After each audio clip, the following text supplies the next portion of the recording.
Bonjour et bienvenue à un autre épisode du podcast de Raphaël.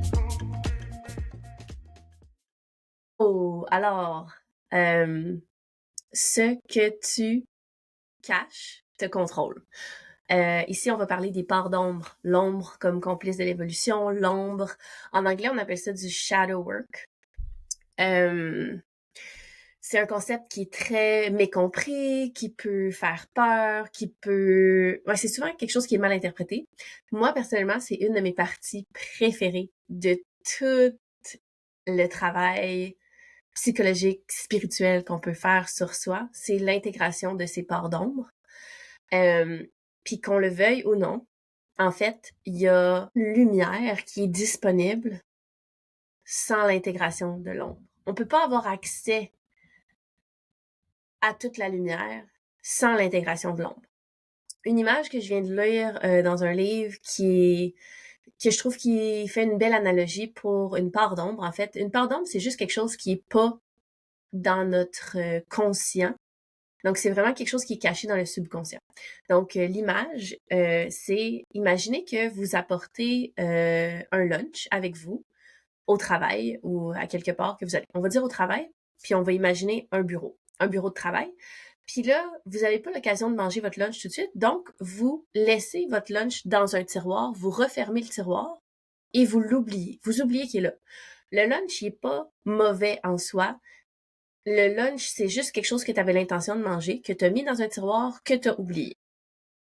Ce faisant, le fait de l'avoir oublié fait en sorte que il va se transformer, il va se décomposer, il va devenir quelque chose qui est pas ce qui était à l'origine. Après ça, il va commencer à laisser des traces.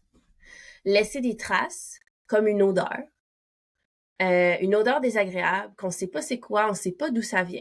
Cette odeur désagréable-là fait en sorte qu'à chaque fois que vous revenez pour travailler, vous allez être moins productif. Vous allez pas avoir envie de travailler. Vous allez vous demander qu'est-ce qui se passe, puis qu'est-ce qui fait en sorte, puis qu'est-ce qui vient empêcher votre accomplissement, puis ce que vous aviez l'intention de créer. Il y a quelque chose que vous avez oublié, qui est caché, qui est pas dans votre environnement, mais qui vient affecter quand même, qui vient saboter quand même, qui vient créer, il prend une vie de lui-même. Éventuellement, justement, le lunch va générer des moisissures, des odeurs, il va peut-être avoir même des asticots, ça peut dégénérer. Et le concept de l'intégration des parts d'ombre, c'est pas d'attaquer. J'espère que vous entendez pas trop de bruit, les enfants sont là. Fait que le concept, c'est pas d'attaquer le lunch qui a été oublié dans le tiroir. Ça va servir à rien. Le but, c'est pas de l'écraser non plus. Le but, c'est surtout pas de l'ignorer puis de le laisser dans le tiroir puis d'essayer d'être productif quand même. Puis c'est ce que la plupart des gens essaient de faire.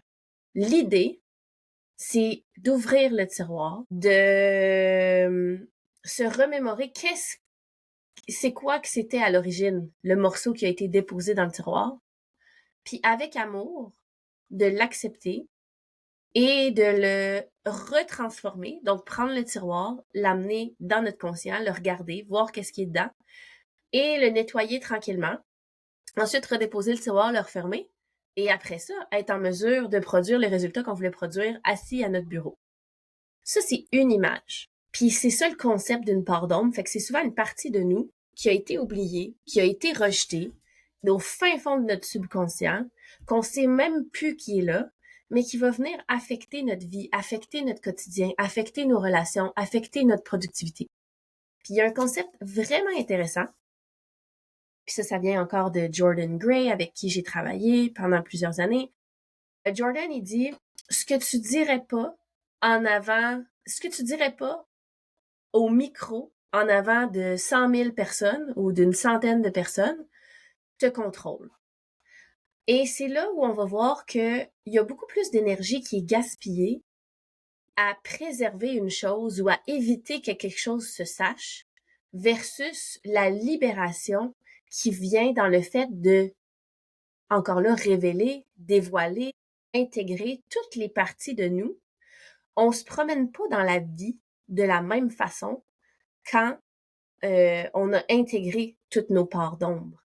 Parce que avec ça, c'est comme si il y a plus rien qui peut nous impressionner, il y a plus rien qui peut nous contrôler, il y a plus rien qui peut, parce que c'est ça le concept de la part d'ombre puis de l'intégration, c'est de dire je suis un humain qui est venu vivre une expérience humaine.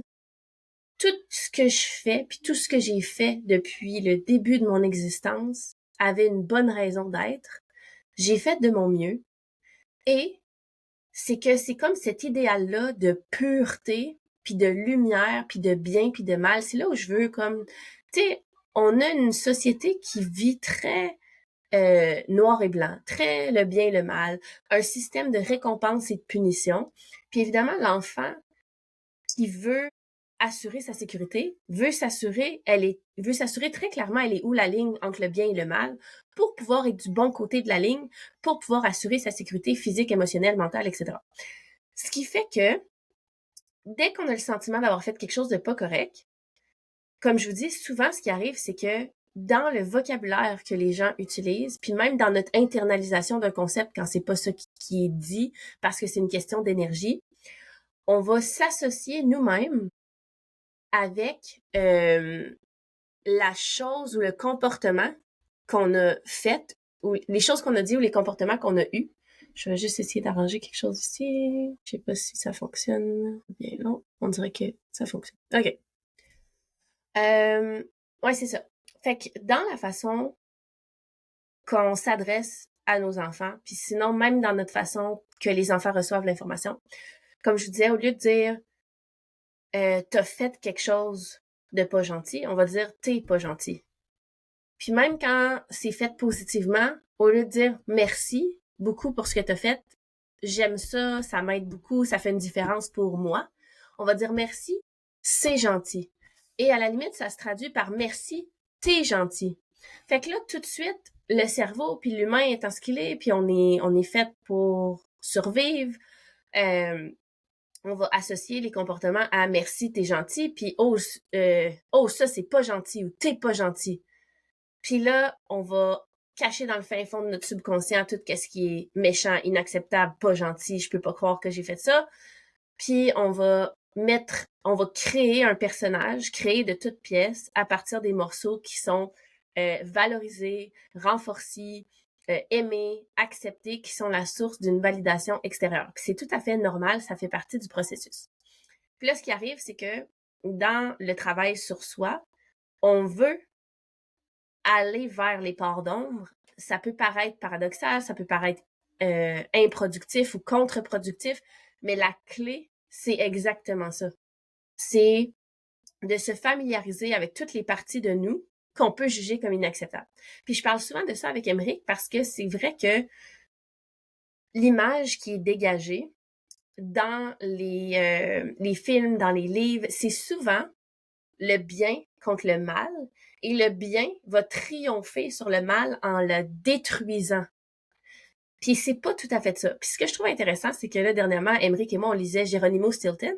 Puis ce que j'observe dans ce livre, que je trouve très intéressant, c'est que la plupart des personnages qui incarnent des gens qui, les antagonistes, ok, des gens qui font des choses pas gentilles, donc on va dire les méchants, mais tu sais, en tout cas, fait que ceux-là, souvent, c'était quelqu'un qui, à la base, était bon et il a été empoisonné ou il a été affecté d'une quelconque façon qui a transformé l'expérience de ce personnage-là pour l'amener vers un excès de peur, de colère, toutes sortes de choses. Dans le fond, grosso modo, ce qui fait que quelqu'un fait quelque chose de pas gentil, c'est souvent parce qu'il a manqué d'amour dans son cœur.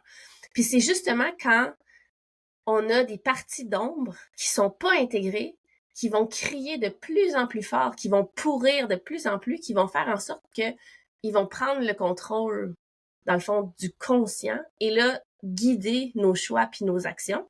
Puis ce que je trouve intéressant dans Geronimo Stilton aussi, c'est que c'est rarement le gentil qui détruit le méchant. Souvent, l'espèce de la flèche magique ou l'espèce de potion magique qui va aller attaquer, si on veut, dans le cadre d'une guerre, le méchant, ben en fait, va souvent transformer le méchant, pour faire redécouvrir la personne qui se cachait en dessous, qui à la base était bonne. Donc le concept, c'est que c'est jamais en détruisant, en attaquant ou en punissant qu'on va intégrer toutes les parties de nous ou qu'on va régler quoi que ce soit. Si tu veux créer un climat de paix, d'harmonie et d'amour, ce que tu veux infuser, c'est de la paix, de l'harmonie et de l'amour. Tu peux pas créer de la paix, de l'harmonie et de l'amour avec une énergie de guerre, de violence, de domination puis de punition. Ça fait aucun sens. Fait que c'est comme un enfant qui frappe. Ben, si tu le frappes pour dire, tiens, je vais te montrer ce que c'est que de frapper, puis il faut que tu arrêtes de faire ça. Non. L'enfant qui frappe, tu veux le flatter, tu veux le toucher doucement, tu veux lui montrer comment on touche, qu'est-ce qui est agréable. Puis au fil du temps, à force de le toucher doucement, on touche doucement. Moi, je te touche doucement, toi, tu me touches doucement. Voici comment on fait, puis de continuer, puis de renforcer positivement cet aspect-là. Le fait de frapper devient pas pertinent parce qu'on va frapper quand on sent qu'on n'a pas les outils pour communiquer ce qu'on a besoin. Fait que c'est un petit peu ça l'idée. Fait que l'intégration de son ombre, c'est exactement ça. C'est toutes les parties de nous qu'on juge inacceptables. Quand ils sont refoulés dans le fin fond de notre subconscient, ils vont venir saboter ce qu'on est en train de créer. Puis dans le fond, le fait que, justement, la société a peur des sensations négatives, on va éviter d'aller confronter ces parts-là qu'on juge comme étant négatives, qu'on peut pas croire qu'on a ça à l'intérieur de nous. Puis dans le fond, quand vous regardez encore là le règne animal est relativement neutre sur qu'est-ce qui est bon ou pas bon ou acceptable ou inacceptable, dans le sens que les animaux se reproduisent, font leurs besoins, se nourrissent, se mangent. Il y a encore cet équilibre-là entre la destruction puis la création, puis il y a personne, ils se sentent pas coupables ou ils disent pas, il y a personne qui juge un autre animal de faire quoi que ce soit de pas correct, c'est comme juste, ça fait partie de la vie. La vie est injuste. Il y a des plus forts, il y a des plus faibles, il y a la chaîne alimentaire, il y a tout ça. Fait que c'est comme si nous, dans notre conscience humaine, on avait voulu renier toute cette partie-là du règne animal parce qu'on se pense au-dessus de ça. Puis dans le fond, on fait vraiment partie de ça. Puis la principale différence, c'est que on a une partie de nous qui est divine, qui nous permet de créer, puis c'est d'intégrer cette conscience-là, puis cette divinité-là dans notre expérience humaine pour être en mesure de créer les choses qu'on veut créer, pour être en mesure, en fait, d'exprimer la version de nous qui existe déjà. Dans le fond, la meilleure version de nous, c'est la version pleinement exprimée. Dans le fond, c'est comme la version fleurie de la fleur, mais encore là, je suis pas en train de dire que le bourgeon est inférieur à la fleur ou que le papillon est supérieur à la chenille. C'est comme chaque partie. Dans le fond, le but d'une chenille, c'est d'être une chenille, puis le but du papillon, c'est d'être un papillon. Mais quand la chenille est une chenille, elle se juge pas inférieure, puis elle aspire pas à être un papillon, elle est juste pleinement dans le processus d'être une chenille. La meilleure expression d'elle dans le moment, c'est d'être une chenille. Puis après ça, quand elle s'abandonne pour devenir un papillon, puis elle émerge papillon, elle est pas en train de se dire que c'était mieux ou pas mieux d'être une chenille. C'est genre, j'étais une chenille, maintenant je suis un papillon. Ça, c'est l'expression d'elle-même, c'est d'être pleinement le papillon. C'est d'aller vivre la vie de papillon. Fait que l'expérience humaine, c'est exactement ça. C'est le concept de l'intégration de notre conscience, de notre divinité, dans l'expérience animale, humaine, qui fait partie du tout, de contribuer au tout, d'avoir une relation qui est réciproque avec la Terre. C'est vraiment de vivre toutes les sensations qui sont disponibles parce que ça fait partie de la vie, la friction, la dualité, le masculin, le féminin, le sexe, tout ce qui est charnel. Tu sais, l'expérience sensorielle d'être dans un corps humain, c'est très, très agréable. Mais quand on est déconnecté des sensations de notre corps, on peut pas pleinement vivre l'expérience humaine. Fait que ça fait partie vraiment du tout. C'est tout ça. Puis il y a beaucoup de pratiques spirituelles et religieuses, encore une fois, qui vont démoniser le corps, le plaisir charnel, de dire que c'est mal, de dire que c'est pas évolué, que c'est le côté animal, qu'il faut faut comme passer par-dessus ça. Puis là, encore là, dans le travail spirituel, il y a beaucoup de travail spirituel qui va dire, faut vibrer à des fréquences très élevées, faut être juste amour et lumière. Et là, on va avoir tendance à passer par-dessus l'ombre, par-dessus toutes les peurs, par-dessus la colère. C'est pas ça. Le truc, c'est d'aller fait que, tu sais, comme j'explique à Émeric, d'aller dans la sensation, parce que l'idée qu'on a de la sensation, souvent, c'est pire que la sensation elle-même. Fait qu'on veut aller là où c'est inconfortable.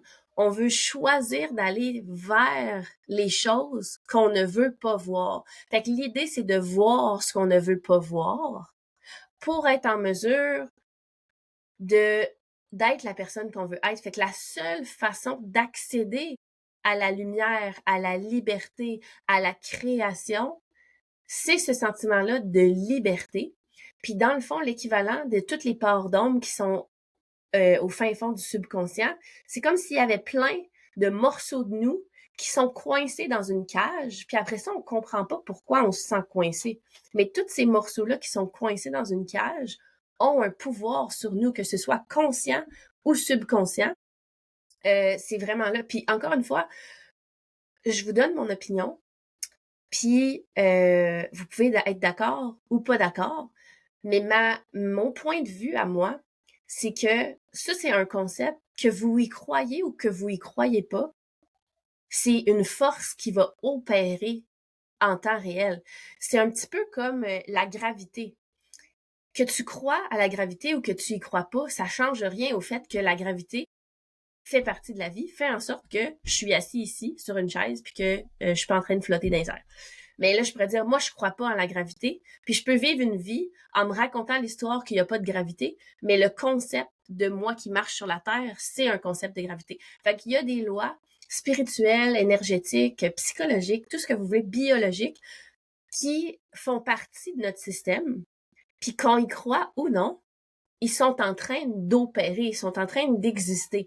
Puis le concept de rendre l'inconscient conscient, c'est ça, tout le concept de la lumière, de mettre en lumière, de devenir lumière, de rayonner. On a comme associé cette lumière-là avec la pureté, mais la pureté, c'est comme idéal, puis c'est utopique, puis c'est farfelu, parce que c'est pas une question de pureté.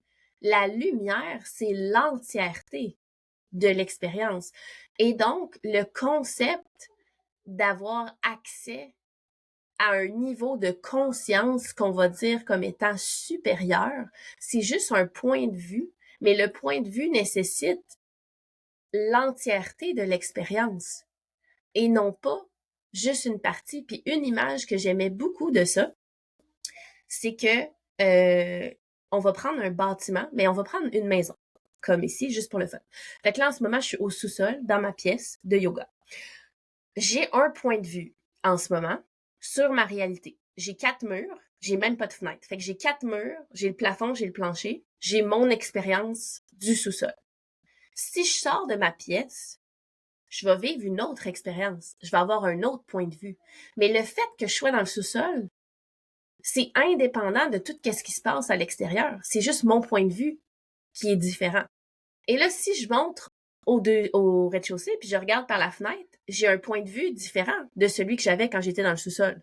Si je montre à l'autre étage supérieur, je vais avoir un autre point de vue. Et si je me mets debout sur le toit, je vais avoir un point de vue complètement différent puis je vais avoir accès à des choses que je peux voir que je voyais pas avant.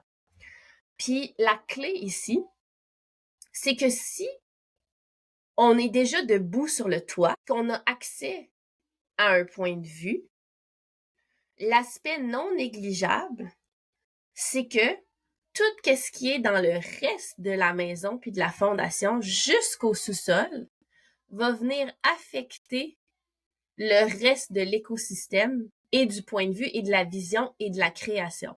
Donc, un peu encore avec l'analogie du lunch qui est devenu tout pourri dans le tiroir, ben c'est un petit peu la même chose, c'est que si tu es debout sur la toiture de la maison, puis justement, il y a des moisissures à travers, il y a des moisissures dans l'entretoit, il y a des infiltrations d'eau, mais j'essaie de trouver quelque chose qui pourrait venir du bas puis qui va affecter le haut. J'ai pas l'image en tête, mais le concept, c'est de dire que tu es debout sur le toit, puis que si tu vas pas regarder qu'est-ce qui se passe en dessous, ça se peut que le toit s'écroule sous tes pieds, puis fasse en sorte que tu te retrouves toi-même au sous-sol parce que t'es pas allé voir. Fait que t'as le choix d'aller voir consciemment qu'est-ce qui se passe dans ton entre-toit, qu'est-ce qui se passe dans ton deuxième étage, qu'est-ce qui se passe dans ton rez-de-chaussée, qu'est-ce qui se passe dans ton sous-sol. Puis souvent, les parts d'ombre sont dans le sous-sol. Puis c'est ça le concept. La société a créé cette peur du noir, là. Peur du noir, peur des monstres, peur de... Mais c'est comme un concept complètement inventé et que j'observe aussi chez mes enfants depuis qu'ils sont nés. Parce que j'ai fait beaucoup d'intégration, ça, de l'ombre, le féminin. Il y a un concept qui est le dark feminine, c'est que tout ce qui est féminin, c'est tout le mystère de la vie. Puis encore là, je vais faire une analogie avec l'utérus. Quand on est à l'intérieur d'un utérus, il fait noir, c'est comme une petite grotte. Puis c'est pas négatif en soi, c'est juste l'absence de lumière. Mais l'absence de lumière est pas nécessairement négatif. C'est comme ça prend un tout. Comme je vous disais, la petite graine, avant de pousser vers la lumière, elle a besoin d'être incubée, d'être dans le noir, d'être enveloppée par cette noirceur-là pour créer son énergie, pour pouvoir pousser vers la lumière. Fait que c'est toute l'idée que tout est nécessaire, que tout est un tout, puis qu'on peut pas passer à travers, on peut pas sauter par-dessus des étapes. C'est ça, c'est exactement comme une maison. On peut pas construire le toit sans avoir construit la fondation.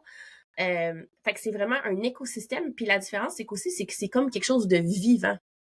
Fait que peut-être que l'analogie, au lieu d'être celle d'une maison, pourrait être celle d'un arbre. Un arbre avec des racines, avec un tronc, avec des branches, puis là, de grimper au sommet de l'arbre pour avoir un point de vue, mais que si j'ai des fourmis charpentières qui sont en train de gruger les racines ou l'intérieur de mon arbre va s'écrouler, mon arbre va pas vivre, mon arbre sera pas en mesure de continuer son ascension, de continuer à pousser, puis qu'à un moment donné, ça nécessite vraiment se prendre soin de tous les petits morceaux pour, si je veux que mon arbre soit en santé, soit heureux, soit bien, c'est d'aller voir tout, puis d'aller connecter avec toutes les parties de l'arbre pour faire en sorte qu'il soit bien, incluant les racines, parce que c'est les racines, c'est là qu'il va absorber tous ces nutriments. Fait qu'il n'y a pas rien qu'on peut passer à côté. Puis c'est ça qui est compliqué un peu, c'est que on n'a pas nécessairement justement accès à voir les racines d'un arbre, même si on voulait.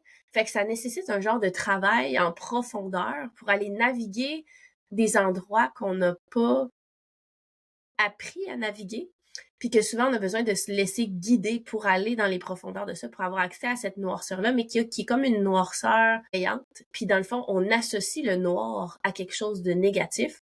Donc, on a peur, fait qu'on veut l'éviter, fait qu'on bénéficie pas de la richesse des nutriments qui se trouvent dans ces endroits-là. Fait que la principale raison pourquoi on veut éviter les parts sombres, c'est juste parce qu'on a peur.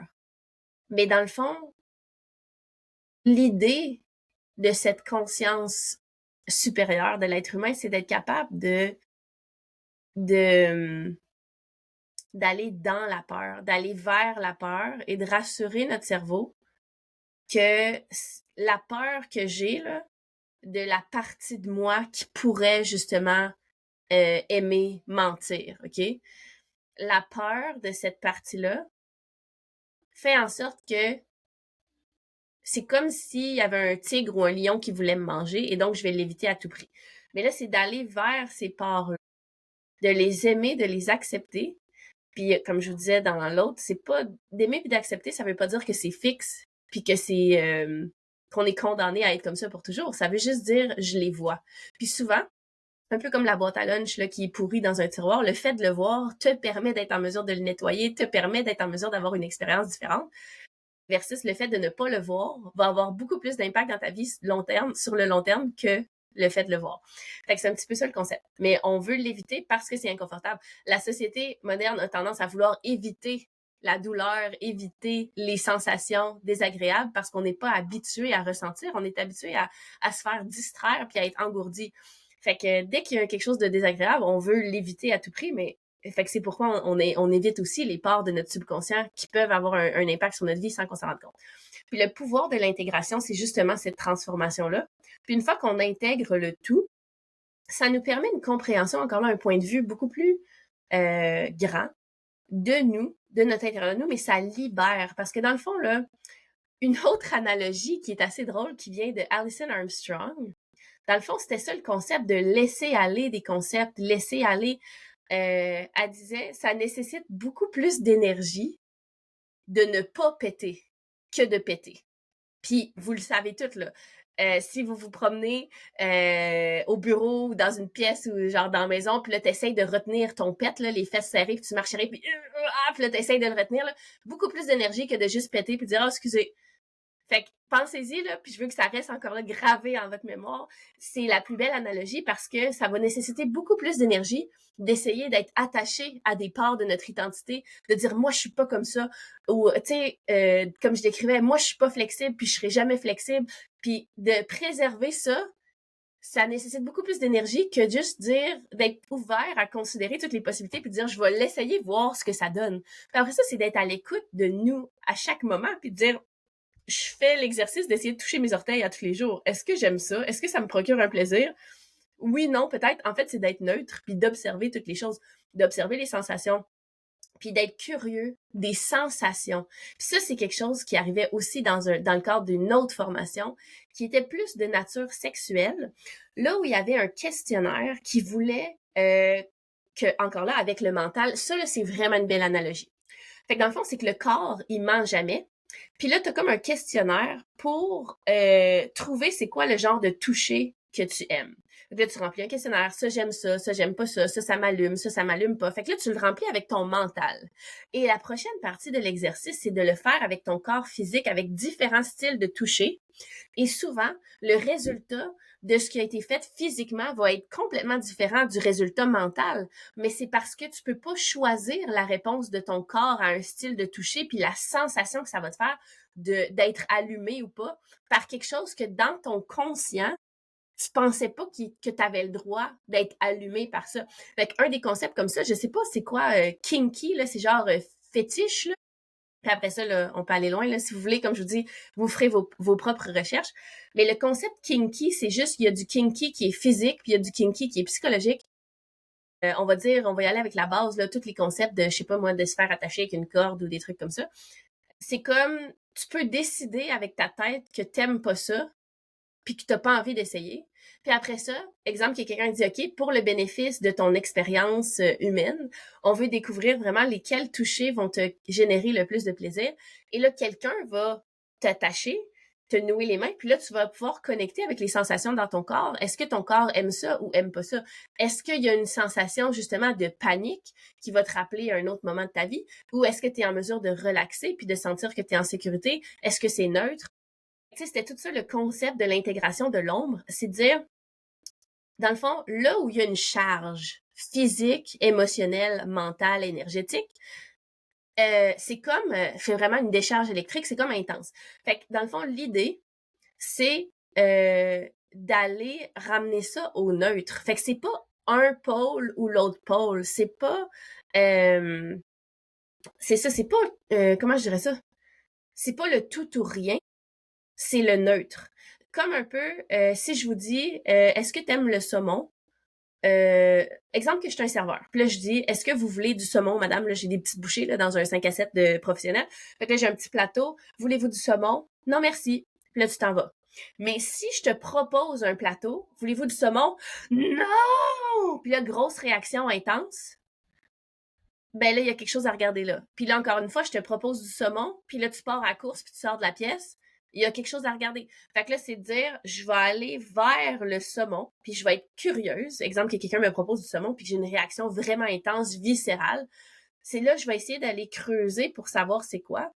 Puis en fait, des fois, c'est pas nécessaire de savoir c'est quoi, mais juste d'aller dans la sensation, de rassurer notre cerveau qu'on est en sécurité. Puis encore là, le but, il faut faire attention parce que il y a des choses comme ça reliées avec des traumatismes qui vont faire en sorte que si on recrée l'expérience ou quelque chose de trop similaire, on va pouvoir recréer le traumatisme. Puis l'idée, c'est pas ça. L'idée, c'est vraiment de libérer le corps de certains éléments qui peuvent être coincés dedans, puis de libérer notre subconscient de l'énergie qui est nécessaire pour camoufler ou préserver certaines choses. Fait que c'est de jouer avec des concepts pour permettre l'intégration de l'ombre. Puis comment on joue avec ça? Ben souvent, il y a des exercices qu'on va faire dans le cadre d'un groupe fermé où là, on va aller jouer, exemple, avec l'énergie de la colère. Et là, volontairement, on va prendre la bonne petite fille qui crie jamais, puis qui affirme pas ses limites, puis qui va jamais dire non, puis qui va être toujours gentille. Puis là, on va dire, OK, ton exercice, c'est de crier dans un oreiller, c'est de fesser dans l'oreiller.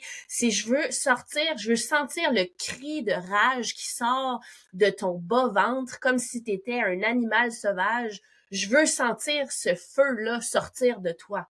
Et il y a tellement une libération de ça pour quelqu'un qui s'est jamais permis d'avoir accès à cette énergie-là, puis juste de la prendre là, de très profond à l'intérieur de nous, puis de la sortir, là. Puis comme je vous dis, une des expériences qui peut ou ne peut pas, peut ne pas nécessairement être conducteur de cette expérience-là, c'est un accouchement. Mais tu sais, si vous saviez le nombre de femmes modernes qui accouchent en silence, c'est comme un des événements les plus primals que tu peux vivre. C'est les sons, là, ils viennent de la nuit des temps. Si tu les laisses sortir comme une vague. Mais une des raisons pourquoi les femmes vont accoucher en silence, c'est comme de préserver ce petit côté esthétique parfait, acceptable. Genre, t'as pas le droit d'être tout plein de sang, puis faire des sons, puis tout plein de bouettes, puis toute sale, puis plein de marde, puis de pisse, puis de tout ce que tu veux. Puis là, j'en rajoute exprès pour vous faire comme c'est inacceptable. Mais tu sais, vous voyez à quel point on est déconnecté de la vie, on est déconnecté de la mort. On veut éviter à tout prix de parler de ces choses-là, de parler de tout ce qu'on juge comme étant sale ou inacceptable. Puis la libération vient dans le fait de pleinement intégrer toutes ces parties-là. Le but, encore là, c'est de vivre tout entier, pas de vivre parfait. L'idée là, de la perfection, là, surtout chez la fille, mais même chez l'homme, l'homme parfait, stoïque, en contrôle, productif, c'est une énorme pression de dire qu'il faut être ça tout le temps. Puis là, la femme, toute belle, toute posée, qui lève pas le ton, qui va toujours avoir les bons mots, qui va toujours être accueillante, invitante. Non! Des fois, elle aussi, là, elle a un petit côté enragé, animal.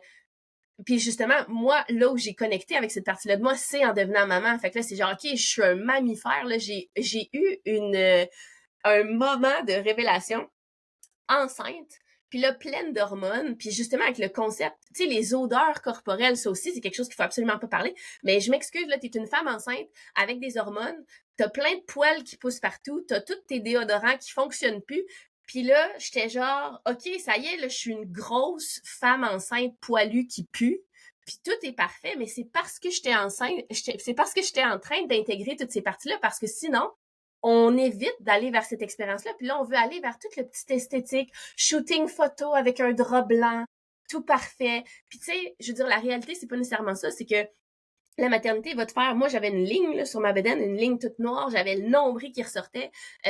Puis encore là, c'est que je peux m'auto-flageller de toutes ces transformations-là du corps, ou je peux les embrasser puis faire « Wow, la nature est bien faite ».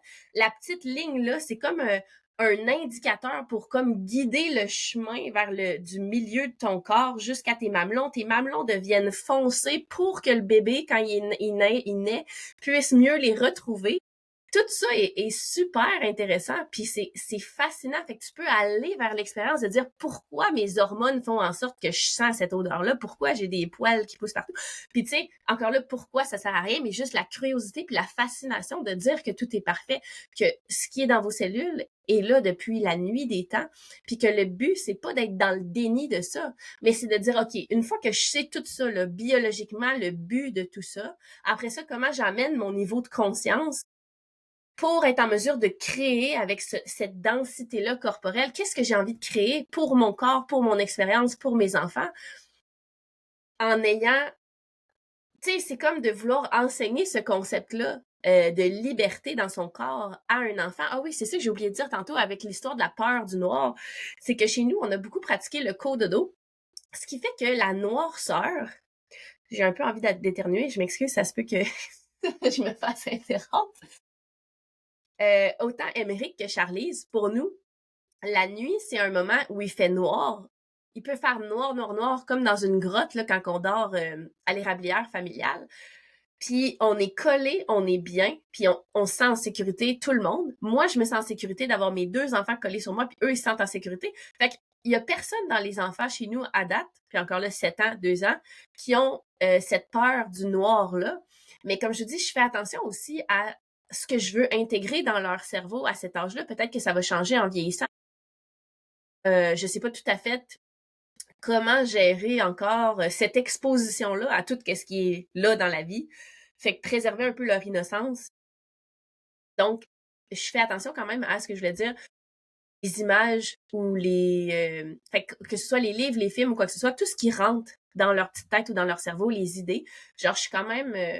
je porte une attention particulière à pas intégrer beaucoup de peur, de violence, de ces choses-là. Ce qui fait que, naturellement, il y a peut-être moins de graines qui sont semées. Mais, exemple que on n'est pas à l'abri de rien, puis qu'il y a plein de concepts épeurants puis terrifiants partout autour de nous tout le temps, dans tous les films, dans toutes les histoires, dans toute la vie, les nouvelles, peu importe.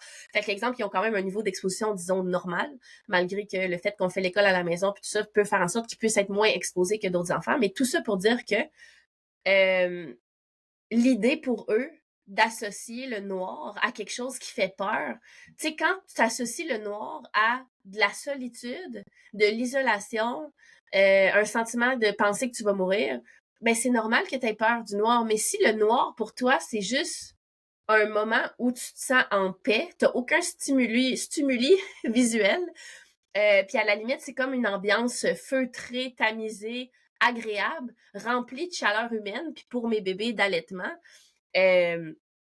genre, tu veux te retrouver dans le noir dans ce contexte-là. Fait que c'est juste de changer les associations, mais tout ça pour dire que moi, ça fait plus que 7 ans que je fais tout ce processus-là d'intégration de toutes les parts.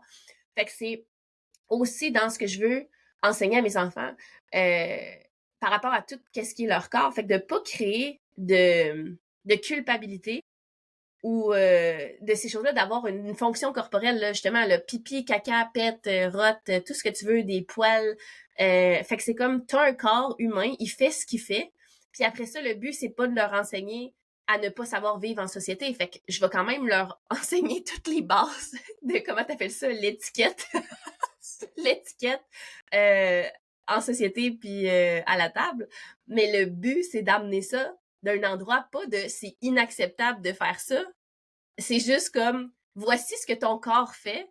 Dans les faits, moi, ça me dérange pas, puis toi, ça te dérange pas. Après ça, il y a des gens que ça dérange. Puis si tu veux être en société puis être en mesure de connecter, parce que le concept de vivre en société, c'est de connecter avec les autres. Fait que j'essaie d'enseigner à mes enfants comment on rejoint l'autre. Et donc, l'idée de toute l'étiquette puis des bonnes manières puis de s'il vous plaît merci, serrer la main, regarder dans les yeux, manger la bouche fermée, toutes ces choses-là. Je suis pas en train de renier les concepts, mais c'est que dans mon approche pour les intégrer, c'est pas de dire genre t'es dégueulasse quand tu manges la bouche ouverte, c'est de dire on va se pratiquer à manger la bouche ouverte pour cacher qu'est-ce qui est dans ta bouche, parce que de cette façon-là, ça devient plus agréable visuellement et auditivement pour être en mesure de connecter avec quelqu'un d'autre quand t'es assis autour d'une table. Fait que c'est tout ça le concept. Fait que le but, c'est de vivre entier et pas parfait. Fait que c'est ça. Fait que là, je vous parle de part d'ombre là, physique, juste parce que c'est plus coloré, puis c'est amusant pour moi quand même. Mais psychologiquement, dans le fin fond de notre subconscient, il y a toutes sortes de concepts beaucoup plus poussés que ce que vous pouvez penser, qui peuvent être cachés derrière ça, qui fait en sorte que je sais pas si j'ai mentionné ça. Non, mais tu sais, ouais, fait que la colère. Fait que quelqu'un qui est pas une colère intégrée, là, quelqu'un qui réprime sa colère. Parce que moi, j'étais quelqu'un comme ça. Fait que quand tu réprimes ta colère, tu vas attirer des gens colériques.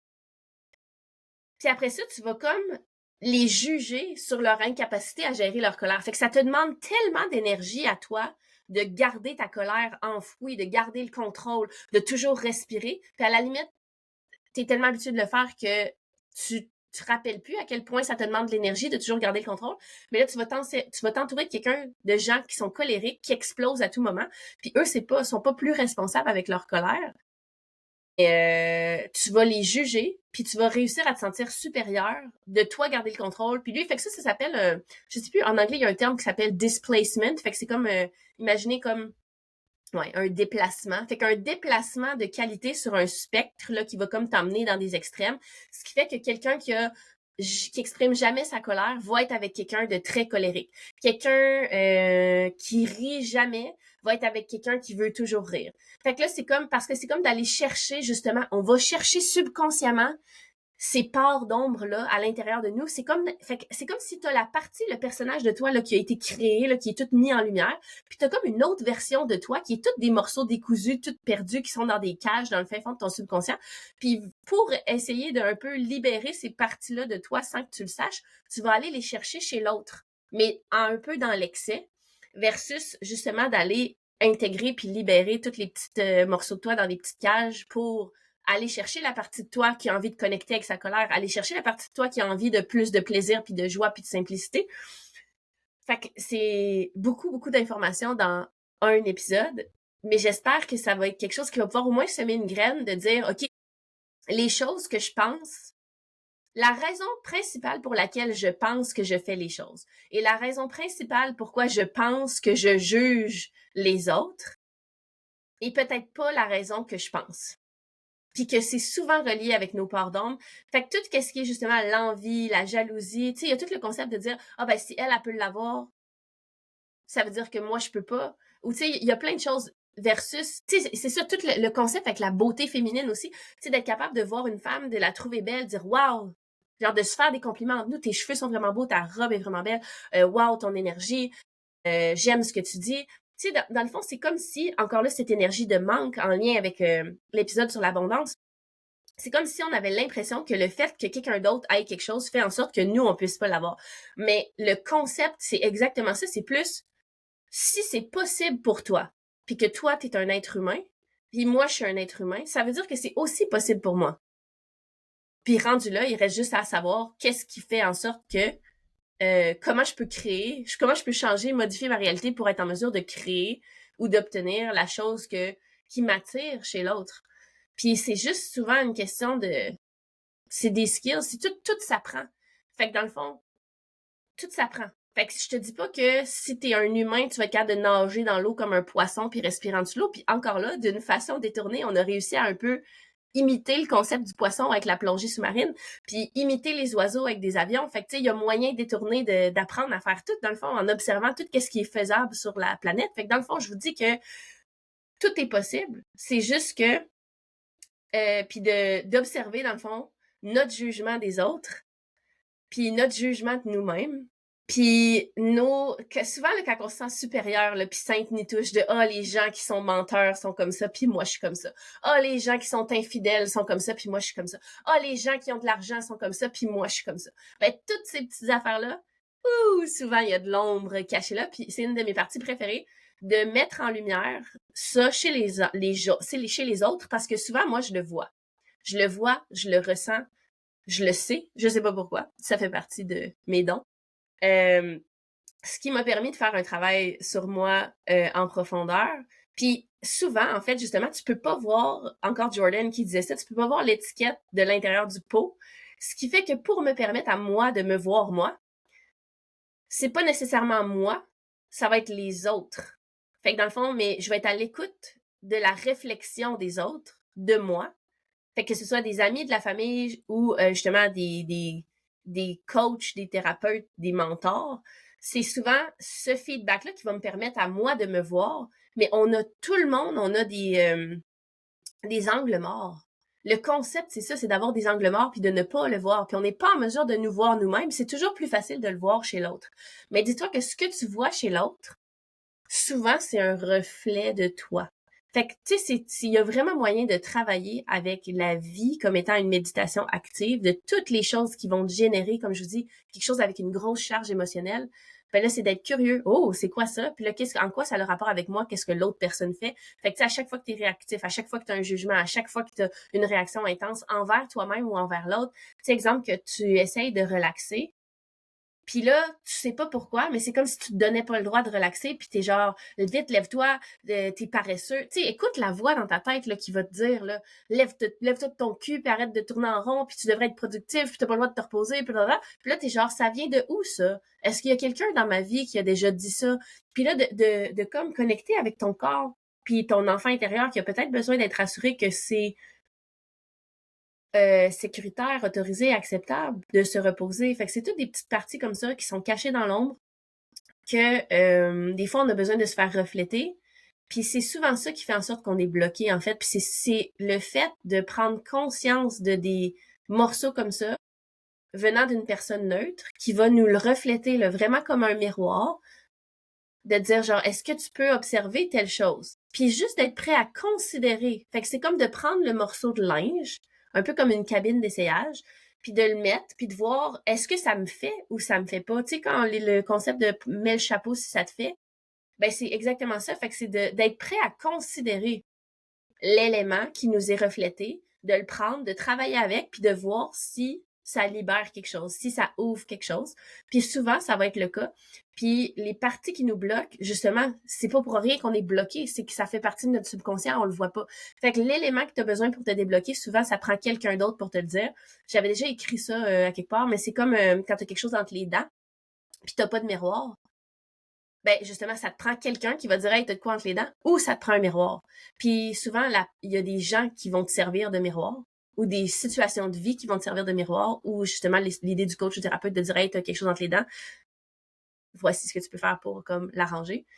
Fait que c'est tout ça, le concept de travailler avec l'autre, de travailler avec la vie, de travailler avec les choses. Fait que quand on a une pratique à ça, ben là, on peut plus facilement intégrer nos parts nous-mêmes.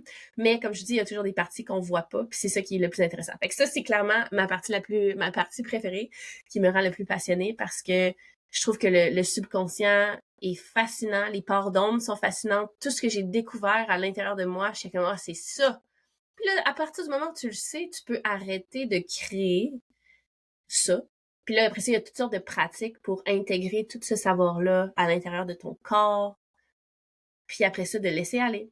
Fait que de relâcher le pet, de laisser aller au lieu de s'accrocher, le dur comme fer, à des idées préconçues qu'on a de nous-mêmes qui, des fois, souvent, viennent même pas de nous. Fait que c'est tout pour aujourd'hui. Pour ta lumière, elle a besoin de ton ombre. Tout ce qui est amour, lumière, gratitude a aussi son équivalent et besoin de sa contrepartie de colère, de feu, de tout ce qu'on juge inacceptable. C'est encore là le concept de ce qu'on voit pas, l'arbre, les racines, c'est un tout, ça prend tout ça, c'est l'intégration, c'est la transformation, c'est l'amour de tout ça pour la libération de la création de tout ce qu'on veut créer. Voilà! Je vous envoie tout plein d'amour et je vous souhaite une excellente journée. À bientôt!